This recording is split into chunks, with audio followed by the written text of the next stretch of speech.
Silakan duduk Bapak Ibu Saudara yang terkasih. Wow, penuh ini ya hari ini ya. Oke, selamat sore atau malam? Anggap saja sore lah ya. Oke.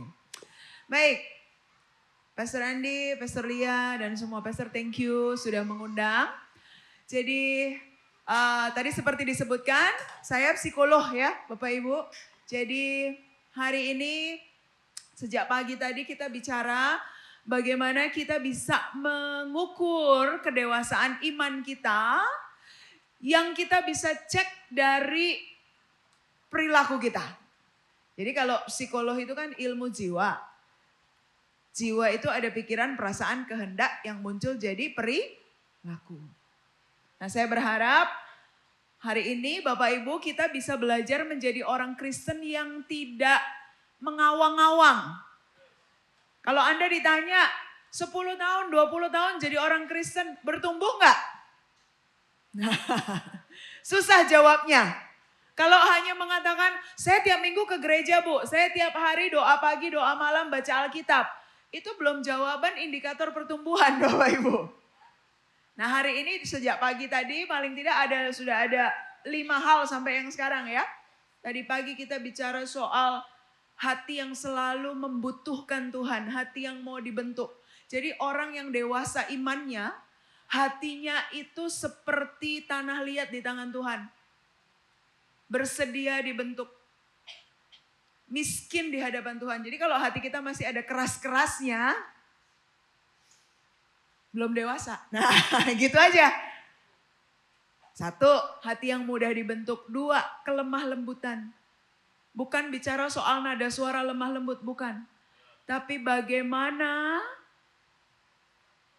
roh kita, akal budi kita mampu untuk memimpin emosi kita. Jadi orang yang dewasa imannya, emosi kita tuh tadi saya gambarkan seperti singa Bapak Ibu. Tapi roh kita itu seperti domba. Nah sekian lama kita hidup jadi orang Kristen, apakah emosi kita yang masih lebih meledak-ledak? Emosi apapun ya, gak cuma marah. Senang pun juga gak boleh meledak-ledak. Anda kalau senang meledak-ledak, habis gajian kan ini, turun ke bawah ada sale, Anda langsung hajar beli. Jadi senang yang tidak terkendali itu juga gak bagus. Ya, kita belajar. Lemah lembut itu bicara bagaimana kita mengelola emosi kita. Lalu kita bicara juga tentang bagaimana reaksi kita di dalam tekanan. Orang yang dewasa imannya itu resilience, tahan banting. Kalau hidup memberikan kita problems, kita seperti bola karet yang kalau dipantul ke bawah, melesat ke atas. Semakin kuat tekanan, semakin kita akan bisa melompat lebih tinggi. Seru kan jadi orang Kristen tuh Bapak Ibu? Ini panggilan yang membuat kita jadi better version of us kalau kata anak sekarang mah. Hashtagnya better version of me. Nah gitu. Nah yang terakhir saya ingin mengajak untuk kita begini. Satu ciri orang yang dewasa iman adalah rajin mengubah nilai-nilai kebenaran menjadi kebiasaan. Kita seringkali rajin nyatetin khotbah. Kumpulin. Tapi kalau lihat kebiasaan hidup kita ada yang berubah enggak?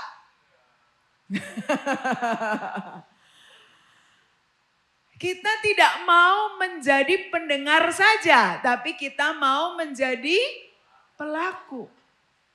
Jadi ciri orang yang dewasa rohani, next slide boleh. Ciri orang yang dewasa rohani, kita baca ayatnya sama-sama ya. 1 Timotius 4 ayat 7b dan 8. Yuk kita baca sama-sama Bapak Ibu Saudara, 1, 2, 3. Latihlah dirimu untuk menjadi saleh. Latihan jasmani terbatas gunanya. Tetapi kesalehan itu berguna dalam segala hal. Karena mengandung janji baik untuk hidup ini maupun untuk hidup yang akan datang. Latihan badani bagus, yang suka olahraga bagus. Tapi kita ini yang adalah manusia roh. Kan kita ini manusia roh, hidup di dalam tubuh dan memiliki jiwa. Setuju sampai situ Bapak Ibu? Waktu jantung kita berhenti berdetak, kita terbujur di peti, tubuh kita sepersekian detik langsung mengalami proses pembusukan. Makanya latihan badani yes ada gunanya, tapi terbatas. Nah nanti yang pulang menghadap kepada Bapa ini roh kita kan? Nah sebagai orang Kristen kita mesti bercermin nih hari ini. Saya lebih banyak melatih badani saya atau melatih roh saya. Dalam ayat ini kesalehan kita. Karena waktu kita mendandani roh kita dengan kelemah lembutan, selalu membutuhkan Tuhan, menguasai emosi, ini gak akan cuman dipakai selama di bumi 70-an tahun. Tapi akan kita bawa ke kekekalan. Nah saya juga menyadari Bapak Ibu seringkali kita lebih berinvestasi waktu, energi, uang kita untuk mendandani siapa? Tubuh. Tapi kita kurang serius bertekun untuk setiap kali pulang dari ibadah Anda bawa satu nilai kebenaran. Maka hari Senin, Selasa, Rabu, Kamis, Jumat, Sabtu, adakah kita dengan sadar betul-betul mau melatihkan itu? Kalau enggak nanti kita cuma jadi orang Kristen yang manas-manasin bangku gereja. Jangan sampai kita jadi orang Kristen yang religius. Dalam psikologi kami sudah mulai membedakan religiusitas dan spiritualitas. Religiusitas adalah orang-orang yang melakukan praktek-praktek agama. Ya kalau di kita pergi ke gereja, baca Alkitab, berdoa sebelum makan, berdoa sebelum tidur. Tapi tidak tampak impact atau dampak nyata di dalam perilaku kehidupan. Padahal panggilan Tuhan jelas buat kita tidak. Tuhan itu mau mendandani kita. Next slide-nya boleh. Tuhan itu mau, jadi gini, ciri orang dewasa rohani mengalami transformasi diri. Jangan puas hanya tahu firman Bapak Ibu Saudara. Karena tidak menjamin perilaku kita berubah. Nah saya ingin nanti masuk dalam aspek psikologis. Seperti apa sih konkretnya kalau kita mau membangun kebiasaan, habit. Pada tahun 90-an mungkin yang umurannya sesaya ke atas, yang terkenal itu Stephen Covey. 7 Habits of Very Effective People. Kalau hari-hari ini Anda pergi ke toko buku, bukunya James Clear, yang judulnya Atomic Habit. Itu bicara hal yang sama. Bahwa manusia adalah makhluk kebiasaan. Nah, kalau Anda mau dewasa secara rohani iman Anda, pastikan setiap nilai kebenaran yang Anda dengar, itu Anda usahakan untuk berubah menjadi perilaku. Perilaku dilakukan terus-menerus menjadi kebiasaan. Kebiasaan dilakukan terus-menerus menjadi karakter. Panjang ya Bu? Iya. Panjang. Tetapi worth it. Saya mau bilang sama Bapak Ibu, bayangkan ya. Kalau kita hidup bertahun-tahun tetap jadi versi yang sama terus. Bosen gak sih Bapak Ibu? Bosen. Saya kadang-kadang kalau berjumpa dengan klien yang mulai punya pemikiran mengakhiri hidup ya. Saya tuh kadang mikir, kenapa sih semudah itu menyerah dengan diri sendiri? Salah satu yang saya lihat adalah Karena mereka merasa dirinya sudah tidak bisa diperbaiki. Oke? Sementara kita dalam iman Kristen, Bapak Ibu Saudara. Bukankah salib Kristus, penebusan darah Yesus Kristus yang menebus kita, itu semestinya menjadi power yang membuat tidak ada yang mustahil. Kita boleh masih punya kelemahan, banyak. Tapi jangan sampai kita menyerah dengan diri sendiri. Kekuatan iman kita kepada Tuhan Yesus Kristus dengan karya salibnya, itu yang menjadi power untuk kita tidak menyerah dengan diri kita. Makanya Bapak Ibu, hari-hari ini saya cukup prihatin ya. Karena ada begitu banyak orang yang bahkan giving up dengan diri sendiri. Hari ini semoga Bapak Ibu menangkap ya, bahwa Injil itulah kabar baik, the good news. Yang memampukan kita untuk tidak menyerah dengan hidup kita. Itu dulu dipegang, imannya dipegang. Tadi puji-pujian kan bilang kita berpegang kepada iman. Tapi iman ini kemudian harus dipraktekkan. Nah, saya masuk ke prakteknya. Yuk, refleksi psikologisnya transformasi diri. Ini di slide, next slide. Nah, ada dua istilah, apaan sih Bu? Gitu. Oke, itu istilah psikologi banget, tapi saya jelasin pelan-pelan ya. Saya jelasin pelan-pelan. Saya mau jelasin neuroplasticity dulu.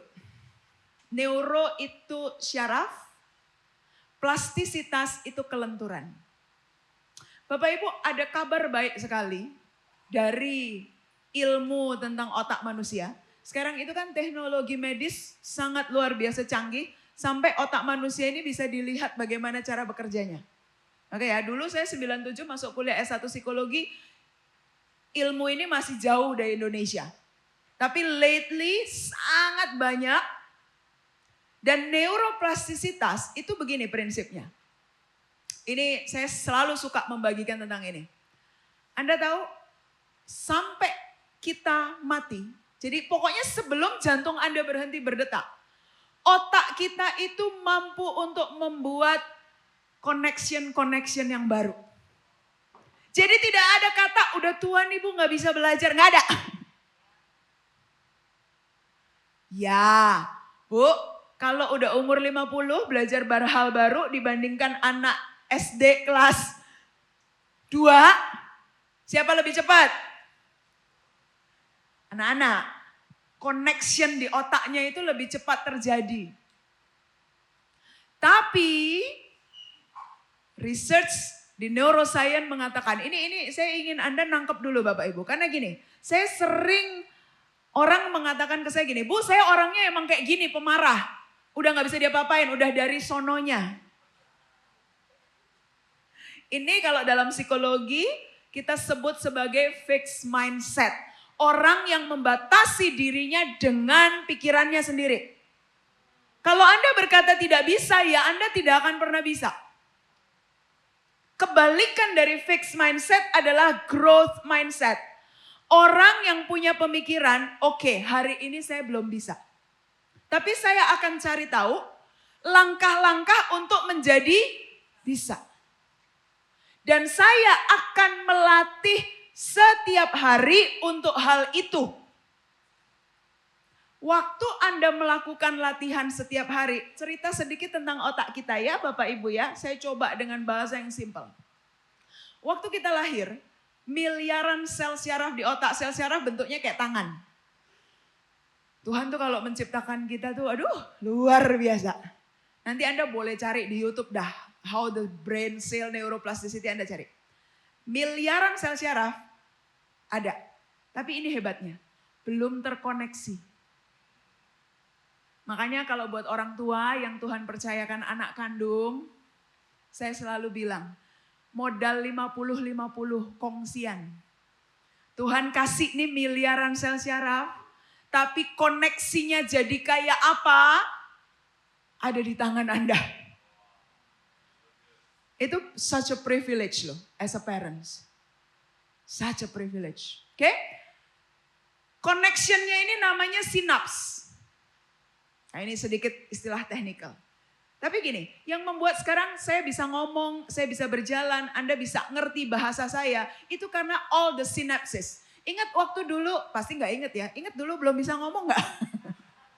Tapi kalau diceritain sama orang tua Anda, pasti ada masa Anda belum bisa bicara ya. And then Anda observe, belajar, mengamati, tiba-tiba bisa ngomong. Kata pertama, kata kedua, dan seterusnya. Belajar bicara, belajar berdiri, belajar berlari, belajar angka, belajar berhitung, terus.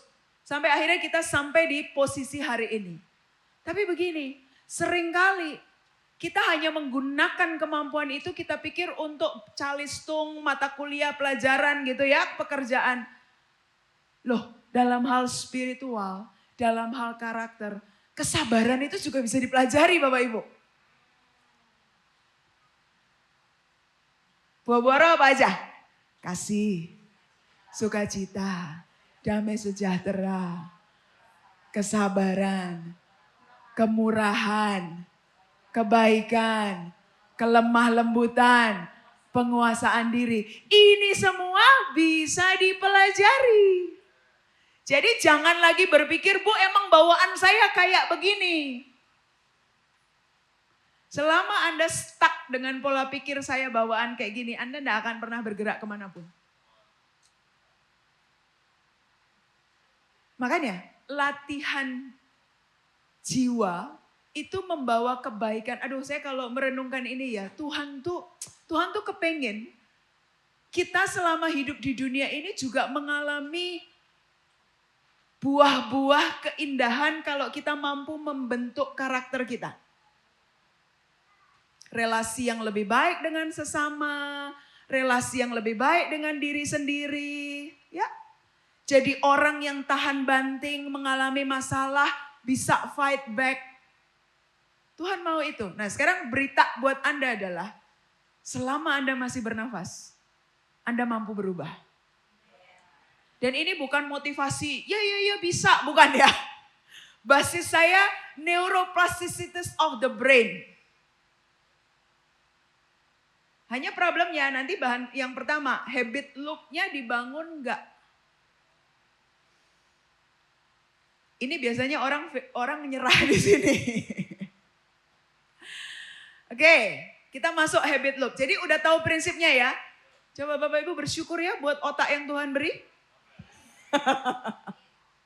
Jadi sebenarnya enggak ada orang bodoh, enggak ada. Enggak ada orang enggak bisa. Yang ada orang enggak mau. Sepowerful itu loh emosi kita tuh. Waktu Anda bilang enggak bisa, waktu Anda bilang enggak mau, that's it. Jadi mulai hari ini kita rubah ya. Exciting dengan panggilan Tuhan. Supaya kita jadi optimal. Sekarang kita bicara habit loop. Loop kebiasaan. Nomor 1, otak kita itu perlu dikasih cue, perlu dikasih petunjuk. Coba, Anda pernah nggak nyobain? Kalau nggak nanti besok atau pulang dari sini, waktu Anda berangkat ke kantor, berkendaraan, terus Anda kasih cue ke otak. Hari ini saya mau lihat mobil warna merah. Suddenly that day, mobil warna merah bagaimana? Anda lagi naksir mobil tertentu. Apa? BYD Sea Lion. Saya tuh lagi lihat mobil gede amat sih gitu ya. BYD Sea Lion naksir nih. Somehow besok waktu Anda keluar apa yang terjadi? Banyak. Nah ini saya kasih tahu ke Bapak Ibu cara trick our brain. Kalau Anda kasih cue ke otak hari ini, saya akan belajar untuk lemah lembut. Jadi dengan sadar di pagi hari itu kasih cue-nya. Makanya it's very important to start your day intentionally. Seringkali yang kita lakukan apa? Udah toh, rutin banget sampai tidak dengan sadar membuat cue untuk our brain. Makanya sangat tidak disarankan meletakkan handphone di sebelah, bangun pagi langsung lihat sosmed. Itu Anda sudah queue, udah gitu yang muncul adalah berita perang, selesai. Yang muncul adalah berita apa? Kemarin belum lama orang lari dijahatin. Jadi kemarin kebetulan saya baca kalau cewek-cewek lari sekarang nggak aman katanya gitu kan. Begitu Anda starting your day dengan berita-berita seperti itu, apa yang akan terjadi? You are cueing your brain untuk melihat hal-hal yang buruk yang mungkin terjadi hari itu. Makanya sekarang saya jadi mengerti kenapa dulu sama kakak rohani juga dibilang kalau bangun pagi ngapain dulu? Berdoa, saat teduh. Supaya cue kita untuk hari ini adalah nilai kebenaran. Ya, jauhin handphonenya. Saya juga lagi melatih. Dulu juga kebiasaannya buruk, handphonenya bobok di sebelah kan. Alasannya buat alarm. Padahal tanpa sadar Anda mendusin tengah malam, kebangun tengah malam. Ke toilet, Anda balik, Anda buka handphone. Berasa nggak 30-40 menit tiba-tiba melek? Nah. Masalahnya gini loh, yang bikin platform di handphone itu juga belajar neuroscience. That's the problem. So they know exactly how to make us stay. Gitu. Ada satu film dokumenter di Netflix yang saya sarankan Anda tonton. Social Dilemma. Udah nonton? Ada yang udah, ada yang belum. Yang belum nonton. Itu dokumenter tentang how all the platform design untuk... Anda pernah lihat boneka yang, apa namanya ya Pastor ya? Yang tali-tali terus kita dimainkan begitu tuh. Muppet or whatever. Puppet. Ada yang benang-benang gitu loh. Terus nanti dimainkan. You know, semua pembuat platform itu playing us. Coba. Anda lihat iklan apa deh, misalnya lagi cari apa? Sepatu. Terus Anda lihat iklan sebuah merek sepatu lebih lama. What's going to happen next? Banyak sepatu akan bermunculan. Jadi di dalam marketing itu sudah ada pendekatan neuromarketing. Intinya gini, yang saya mau ngomong ke Bapak Ibu. Hati-hati atau intentionally check your habit. Ayo, gak larang pakai medsos, gak larang pakai internet, kita bisa pakai itu untuk kebaikan. Tapi in the morning yang jadi cue buat kita apa? Makanya kalau saya sekarang mengerti dulu, besar jadi remaja Kristen, kalau dikasih disiplin kan sampai ditagihin kakak rohani ya. Udah baca saat teduh belum? Dulu mah kesel-kesel ya. Sekarang setelah belajar psikologi, oh that's it. Memang you starting the day dengan cue yang benar, oke? Misalnya, cue-nya adalah hari ini saya mau belajar lebih sabar. Oke? Cue-nya itu. Tuhan tolong, doain, Tuhan tolong ya supaya aku lebih sabar. Nanti suddenly on that day ada banyak peristiwa-peristiwa yang menguji kesabaran Anda. But that's good. Artinya Anda akan punya kesempatan untuk belajar, praktek. Malam, evaluasi diri Anda.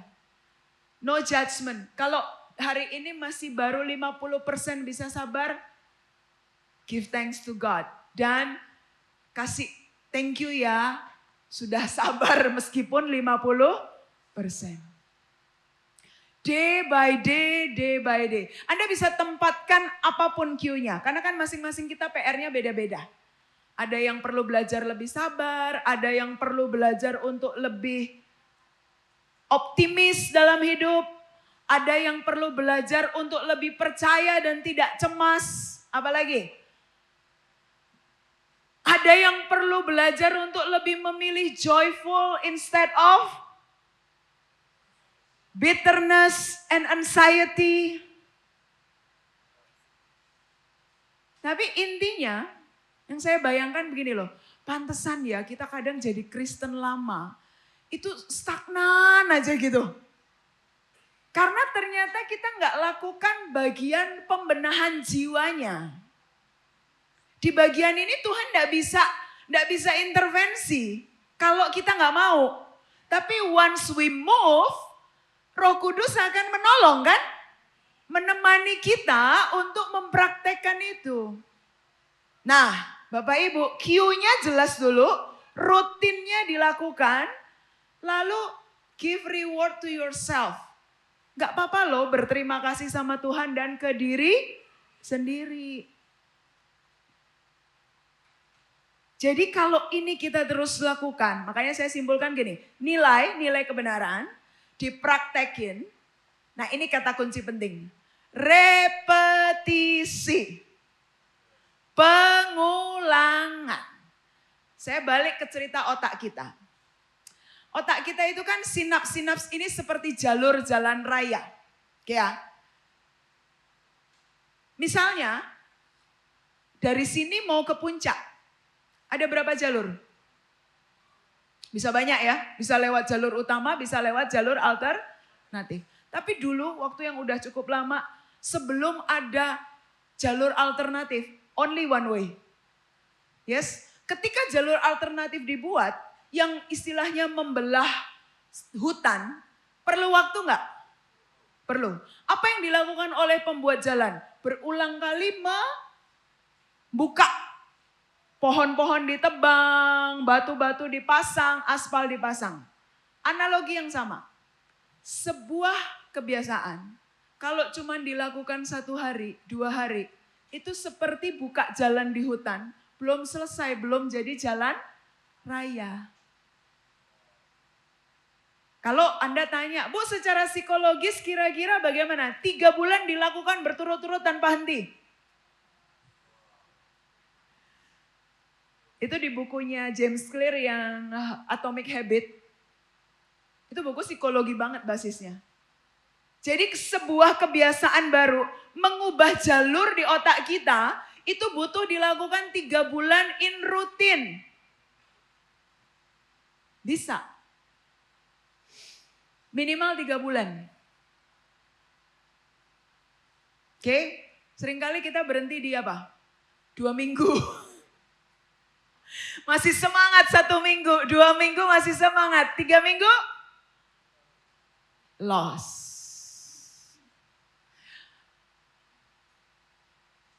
Bapak Ibu, ketahuilah Tuhan itu menciptakan otak kita itu sangat luar biasa, tetapi butuh kemauan dan konsistensi kita. 2000, ini sekarang tahun berapa? 2026. 2018 akhir, waktu saya general check up dan kolesterol tinggi, dan 18 kilo lebih besar dari sekarang. Saya bersyukur dapat dokter yang bilang begini, Bu, saya nggak kasih obat, tapi Ibu turunin berat badan. Kalau Ibu masih mau hidup lama, wah sedih banget. Waktu itu masih umur 38. Long story short, yang saya mau cerita ke Anda gini. Saya sejak kecil sampai usia 38 tidak punya habit olahraga yang baik. I was born dari family yang lebih suka reading, eating gitu. Not exercising, not at all. Oke, gak bisa lari saya. Poin itu changing karena takut mati muda. Bukan takut mati, saya mati gak apa-apa. Tapi saya mikir gini, udah kuliah S1, S2. Terus mau kuliah sampai ini terus umur 50 pass away gitu kok kayaknya gak enak ya. Kayak capek loh ini gitu kan ya. Capek sekolah ini. Dan karena di depan saya banyak kolega-kolega yang sangat akademis, tidak take care the body. Jadi biasanya health-nya itu low, and then kemudian ya biasalah heart attack dan sebagainya. 6 bulan pertama mau mati saya Bapak Ibu olahraga, mau mati. Napas hilang apa segala. But then I keep doing it. Sekarang saya justru lebih sulit untuk tidak olahraga. Saya juga amazed, bisa begitu ya. Nah itu saya mau kasih contoh ke Anda bagaimana brain pathways itu changing. Lebih sulit buat saya rest day daripada, karena kan tetap harus. In 1 week harus ada rest day 2 hari. Itu lebih sulit, nah itu jaga lagi. Tapi poin saya dengan example itu adalah begini, itu cuman bicara fisik ya. Tapi kalau Bapak Ibu tidak punya pengalaman menang atas tubuh, biasanya Anda tidak punya gambaran menang atas karakter jiwa. Karena olahraga tuh sakit Bapak Ibu. Painful, melawan keinginan sendiri. Tapi poin saya yang ingin saya sampaikan, last slide. Kedewasaan iman tidak dibentuk dengan niat. Tetapi rajin membangun kebiasaan yang dilatih sehari demi sehari. Dan saya mau kasih semangat ke Bapak Ibu gini loh. Otak kita sangat bisa direprogram. Please give yourself an opportunity to change, transform, to be the better version of you. Jangan dihambat. Selama Anda masih bernafas, you still have opportunity. 1, 2, 3 saya tadi sudah sebutin Bapak Ibu ya. So remember, queuing in the morning is very important. Anda punya plan, minggu ini mau ngerjain value apa? Nambah. Kalau sudah begini, jadi orang Kristen excited nggak Bapak Ibu? Excited. Karena kita akan melihat bagaimana kita juga transform. Itu panggilan Tuhan buat kita. Supaya sampai nanti tutup mata, buka mata, kita bisa dengar Tuhan tuh ngomong, you already do your best. Yuk istirahat sama aku. Cita-citanya kan begitu aja ya Bapak Ibu ya. Iya kan? Cita-cita kita begitu kan? Mari kita berdoa.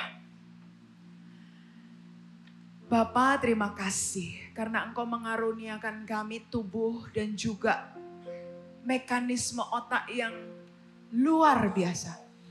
Terima kasih untuk penemuan-penemuan ilmiah yang memampukan kami untuk melihat bahwa sungguh kejadian kami dahsyat dan ajaib. Kami sering tertipu hanya dengan melihat penampilan luar, tapi kami melupakan bahwa Tuhan menyematkan sebuah kemampuan berpikir, kemampuan mengembangkan diri yang selama ini kami sia-siakan. Tolong kami Tuhan, biar kebenaran malam ini bahwa orang yang dewasa rohani adalah orang yang dengan tekun melatih jiwa kami, melatih roh kami. Untuk dengan rajin berpraktik nilai-nilai kebenaran yang kami dengar, yang kami terima.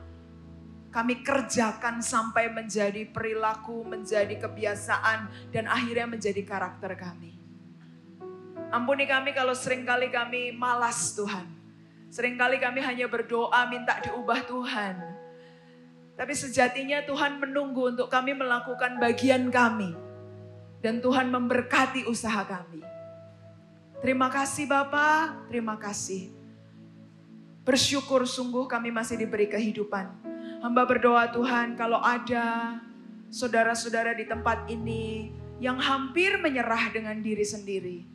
Yang hampir merasa hilang harapan dengan hidupnya. Hamba berdoa Tuhan, biar pengharapan yang dari Allah menyalakan kembali kehidupan di dalam setiap hati kami. Apapun yang harus kami hadapi Tuhan, kami percaya bersama Tuhan kami bisa. Terima kasih Bapa. Thank you Lord, thank you Jesus. Terima kasih. Sungguh kami mengucap syukur. Mari orang-orang yang bersyukur sama-sama katakan. Amin. Amin.